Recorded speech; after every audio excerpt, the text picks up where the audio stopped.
Qafqaz İslam Ordusu 14 sentyabr səhər tezdən Şubanı dağlarından enərək Yasamal yamaclarına çıxdı və əl bombaları ilə düşməni məhv edib şəhərin girişində dayandı. Sentyabrın 15-də Bakıya həll edici hücum başlandı.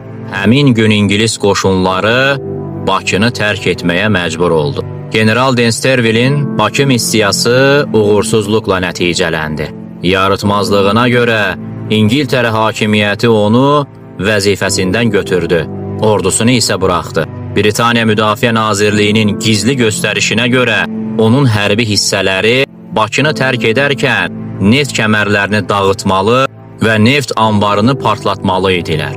Ancaq onlar təcili qaçmağa məcbur olduqlarına görə bu əmri yerinə yetirməyə vaxt tapa bilməmişdilər.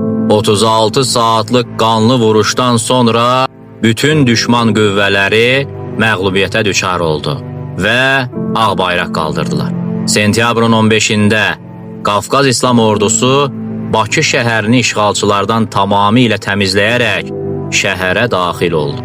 Bakının azad edilməsi əməliyyatında 17 erməni, 9 rus və 10 gürcü zabiti ilə birlikdə 1151 erməni, 383 rus, 4 İngilis və 113 başqa millətlərə mənsub əskər əsir alındı. Bakı uğrunda döyüşlərdə düşmənin 1000 canlı qüvvəsi məhv edildi.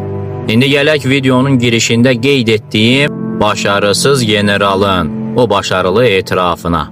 General deyir ki, Türk topçuları çox dəqiqliklə atəş açırdılar.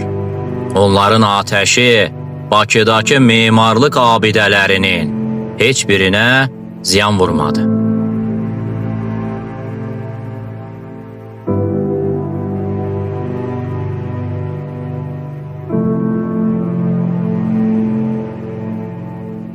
Dininizi hər zaman diri tutun. Sizi ondan başqa qoruyacaq heç bir şeyiniz yoxdur. Kin doğru hədəfə yönləndirildiyində ən müqəddəs qoruyucu silahdır.